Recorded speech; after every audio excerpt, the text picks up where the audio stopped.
There's plastic-lined ponds and there are naturally lined ponds.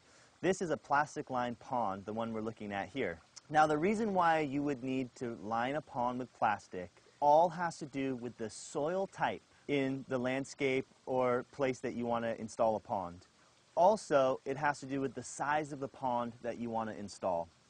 So, if you want to have a very small pond because you don't have a lot of room, then you'll have to do it with a plastic liner and not a natural liner. And the reason for that is because natural liners require at least a 2-to-1 slope on the in-slope of the pond. So what that means is in order to even get a 2-foot depth, you need approximately a 6-foot width.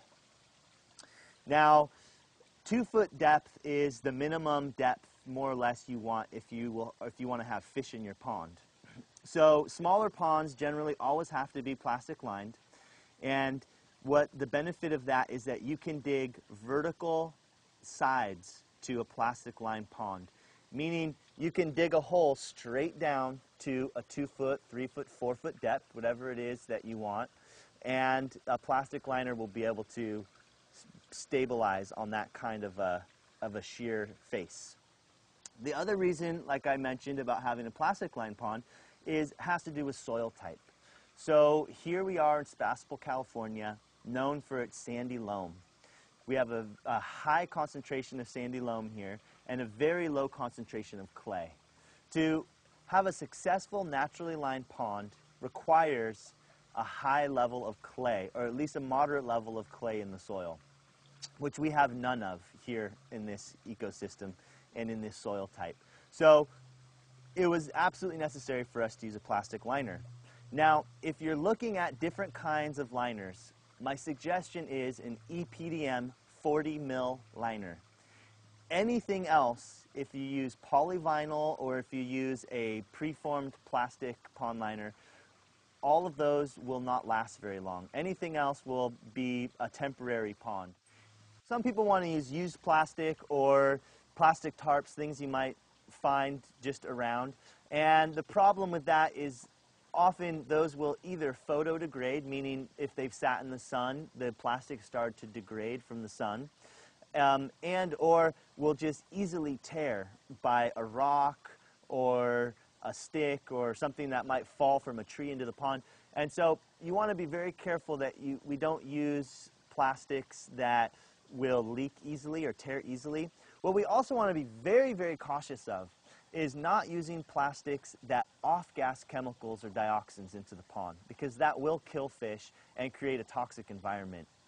That's why the EPDM liner is so great, because it is a completely non-toxic material with a lower embodied energy in relation to other plastics, meaning that the energy it took to actually produce the product is a much lower amount of energy and devastation to people in the earth than something like polyvinyl chloride PVC, which has a long history of causing cancer and pollution in the watersheds, and will actually off-gas dioxins into the pond water. But a 40 mil EPDM liner can last 25 to 30 years, which gets you a nice longevity for a pond that might provide fish, microclimate moderation, cooling or warming the air, biomass production where you're actually pulling material out of the pond to provide mulch for the garden. Now, what's really important when putting in a plastic lined pond is protecting the edge of the pond itself, because everybody's attracted to ponds. Humans, raccoons, deer, birds, and they will want to access that water. Now, if you don't build a nice terrace, or what we would call a ledge, inside the pond, you're creating a situation where animals potentially could fall in and not get out. Now, the problem with that is if they fall in and they have no way to get out of the pond, they will likely rip the liner to shreds, and you will have a leaky pond.